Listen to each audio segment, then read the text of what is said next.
seorang anak itu tidak akan mungkin mampu membayar apapun yang telah dilakukan oleh kedua orang tuanya.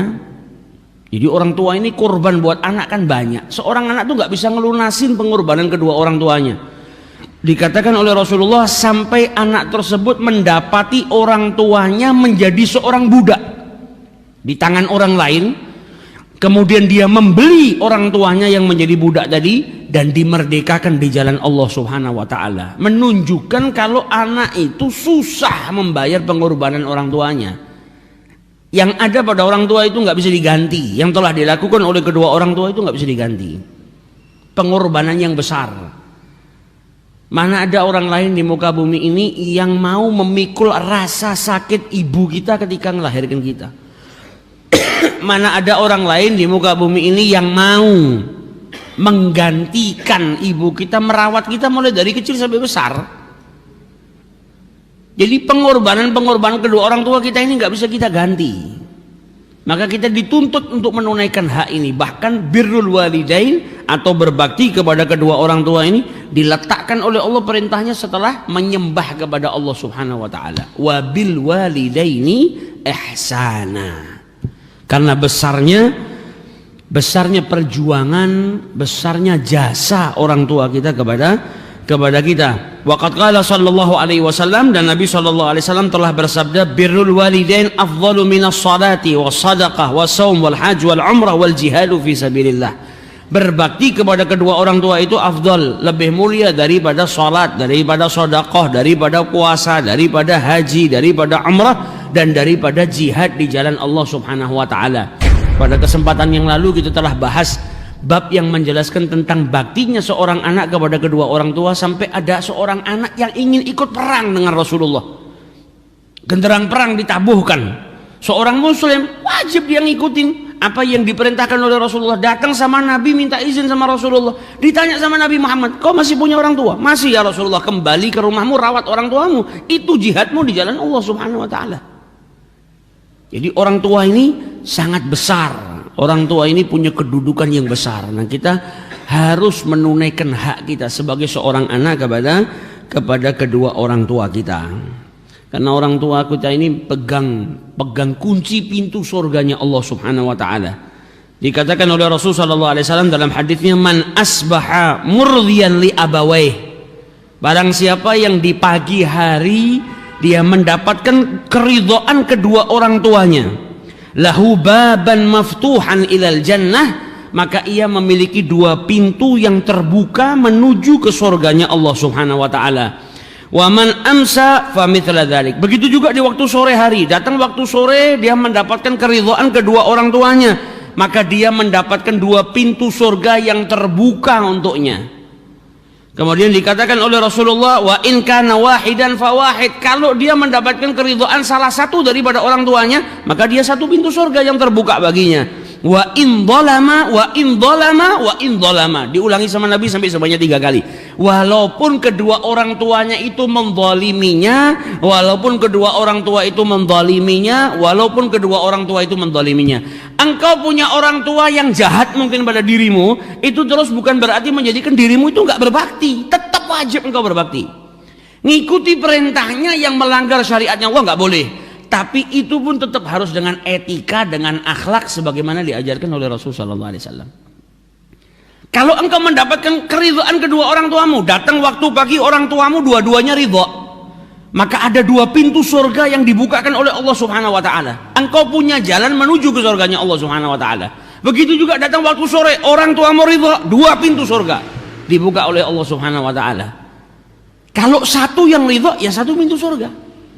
Walaupun orang tuamu itu berbuat buruk atau menzalimi dirimu atau menzalimi dirimu atau menzalimi dirimu. Sebaliknya kata Rasulullah, kalau datang waktu pagi, engkau bangun di pagi hari dan kedua orang tuamu marah murka kepada dirimu, lahu baban maftuhan ilan nar, maka ada dua pintu yang terbuka yang akan menjerumuskan dirimu ke dalam nerakanya Allah subhanahu wa ta'ala. Begitu juga datang waktu sore, orang tuamu ghadban, orang tuamu marah murka kepada dirimu, maka ada dua pintu neraka yang terbuka, na'udzubillah. Kalau satu, ya satu pintu surga, satu pintu neraka juga terbuka, sebagaimana tadi ketika engkau taat dan mendapatkan keridhaan daripada orang tuamu. Maka berupayalah yang punya orang tua, cari ridhonya, karena untuk mendapatkan ridho Allah itu caranya banyak. Yang paling mudah, bakti kepada orang tua. Orang tuamu ridho kepadamu, maka Allah ridho.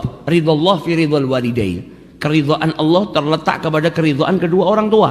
Begitu juga kemurkaan Allah subhanahu wa ta'ala terletak kepada kemurkaan kedua orang tua. Orang tuamu murka, saat itu juga berarti Allah sedang murka dengan dirimu. Jadi kau keluar dari rumah, orang tuamu marah, kau sedang durhaka sama orang tuamu, detik itu juga posisimu di hadapan Allah, kau sedang dimurkai. Kalau orang tuamu ridho kepada dirimu, berarti saat itu Allah sedang ridho kepada dirimu.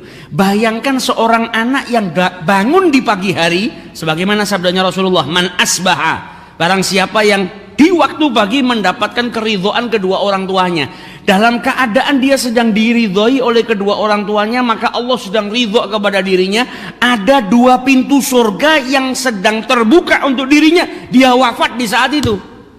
Wafat dalam keadaan apa? Orang tuanya ridho. Wafat dalam keadaan Allah Ta'ala ridho. Wafat dalam keadaan dua pintu surga terbuka. Dia diberi jalan untuk masuk di surganya Allah subhanahu wa ta'ala, dan ada dua pintu yang dibukakan oleh Allah subhanahu wa ta'ala. Sebuah kenikmatan yang luar biasa. Makanya sampai orang-orang soleh zaman dahulu itu berharap ketika dia meninggal dunia, orang tuanya masih hidup. Ketika meninggal dunia, orang tuanya dalam keadaan ridha. Begitu juga dapatkan ridhonya Nabi Muhammad SAW, berarti dapat ridhonya Allah subhanahu wa ta'ala. Oleh karena itu Al-Imam Hasan Al-Basri ketika ibunya meninggal dunia, beliau menangis yang luar biasa. Sampai orang-orang para santrinya yang hidup di zamannya itu bingung. Ini ada orang alim, ulama besar, ditinggal mati ibunya kok nangis seperti tidak punya ilmu, seperti seakan-akan bukan seorang ulama. Ditanya, kenapa engkau nangis seperti ini? Kata Imam Hasan Al-Basri, saya menangis bukan karena kematian ibu saya, bukan karena matinya. Karena mati itu sudah takdir, setiap orang yang hidup pasti akan mati, dan saya siap. Gak ada yang bisa luput daripada kematian. Bukannya saya nangis karena nolak kematian, tapi saya menangis karena ada jalan untuk menuju ke surganya Allah yang hari ini hilang. Yang biasanya tiap pagi ada pintu surganya Allah yang terbuka karena ibunya ridho kepada anaknya, hari ini saya kehilangan itu. Orang tua ini pintu menuju ke surganya Allah subhanahu wa ta'ala. Mau engkau dizalimi, mau engkau disakiti, mau engkau dijahati, orang tuamu tetap orang tuamu. Bahkan sekalipun kalau orang tuamu kafir, orang tuamu tidak beriman kepada Allah subhanahu wa ta'ala, bukan berarti engkau diperbolehkan musuhin orang tuamu atau berbuat buruk. Tetap akhlak bakti dinomor satukan, tapi mengikuti sesuatu yang diperintahkan orang tua, yang melanggar syariatnya Allah nggak boleh. Tapi bukan berarti kau menolaknya dengan mentah-mentah atau tanpa akhlak. Tetap etika, adab kepada orang tua itu harus dijaga. Nah, ini besarnya kedudukan orang tua. Jangan sepelekan. Kadang kita itu ngelihat orang tua kita yang mungkin orang tua kita nggak paham betul ilmu agama. Mungkin kita dapatin orang tua kita yang bukan orang soleh. Akhirnya kita nyepelekan. Kadang kita ketemu sama orang alim, kita ketemu sama ulama atau orang yang soleh, kita hormati, bahkan kita ngangkat kepala saja nggak berani. Tapi begitu sama kedua orang tua kita nyepelekan. Orang tua kita nggak tahu apa-apa, orang tua kita bukan orang soleh. Orang tuamu ini lebih wajib kau hormati. Orang tuamu itu lebih wajib kau taati, kau junjung tinggi, kau muliakan. Nah, ini banyak orang yang kadang kalau ketemu sama orang yang nggak dikenal justru hormat, sama orang tuanya nggak bisa hormat. Nah, ini salah. Karena kita diperintahkan untuk berbuat baik kepada kedua orang tua kita, bakti kepada kedua orang tua kita, karena mereka orang-orang yang punya hak dan mereka orang-orang yang kedudukannya dimuliakan oleh Allah Subhanahu wa taala. Jadi jangan sampai kita kurang ajar, jangan sampai kita durhaka. Kau dijahati sama orang tuamu, jangan pernah kau jahati orang tuamu. Haram.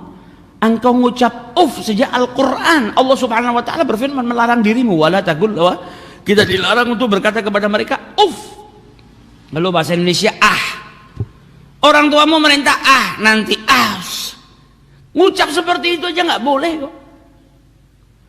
Yang membuat sedih, kata Rasulullah, yang membuat sedih orang tuanya faqad aqali walidayh. Buat sedih, kata Nabi Muhammad kepada orang tua, itu sesungguhnya dia telah durhaka. Jangan sampai kau buat orang tuamu menangis, jangan sampai kau buat orang tuamu sedih. Karena membuat sedih orang tua berarti engkau telah durhaka. Wa'iyadzubillah. Kalau orang tuamu meneteskan air mata, bahagia, bangga dengan dirimu, engkau dapat ridhonya. Tapi kalau nangis kau bikin sedih orang tuamu gara-gara kelakuan burukmu, wa'iyadzubillah. Apalagi kalau sampai orang tua tidak ridho, kau bikin mereka sedih, kemudian sampai orang tuamu tidak ridho. Saat itu Allah tidak ridho kepada dirimu. Jadi hati-hati, orang tua ini kewajiban kita berbakti. Jangan pernah bikin orang tua kita sedih. Bahagiakan. Saya punya orang tua semakin ganggu saya, semakin ngerepotin. Di situ kau diuji sama Allah. Engkau berbakti atau tidak? Karena setiap sesuatu itu ada ujiannya. Lah kalau orang tuanya enak, orang tuanya nggak pernah nyusahin dirinya, kapan kita bisa membuktikan bakti kita?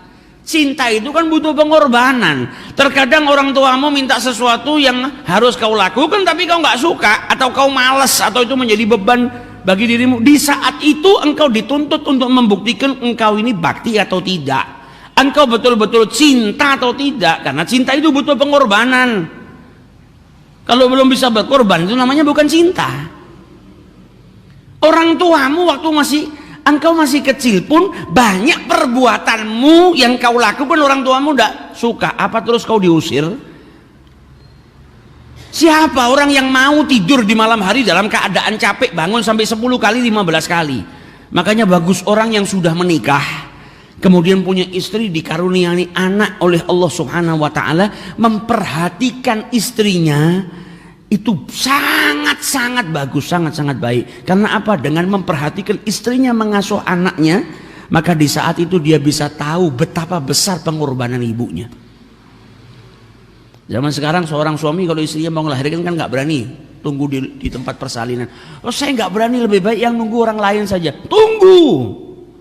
Supaya apa? Supaya kau tahu betapa sakitnya ketika seorang ibu itu melahirkan seorang anak. Biar kau tahu pengorbanan ibumu. Ibu saya ini dulu juga teriak-teriak seperti ini, kesakitan. Ya Allah, sakit yang luar biasa ditahan. Sakitnya lebih daripada nazak. Sakitnya lebih daripada ratusan kali cambukan. Mengorbankan nyawanya demi lahirnya saya. Lah kok sekarang saya ngomong keras? Lah kok sekarang saya nyakitin ibu saya? Itu kita ngelihat proses seperti itu baik supaya kita bisa introspeksi. Kita punya istri yang punya anak, malam kecapean kerja dari pagi sampai malam, ketika malam tidur nggak seperti kita.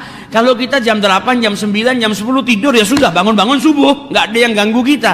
Istri kita ketika tidur di malam hari mungkin bangun 5 sampai 10 kali, anaknya nangis disusuin, anaknya nangis mungkin popoknya basah diganti, mungkin buang air dalam keadaan ngantuk dia bangun. Bayangkan ibumu dulu juga seperti itu.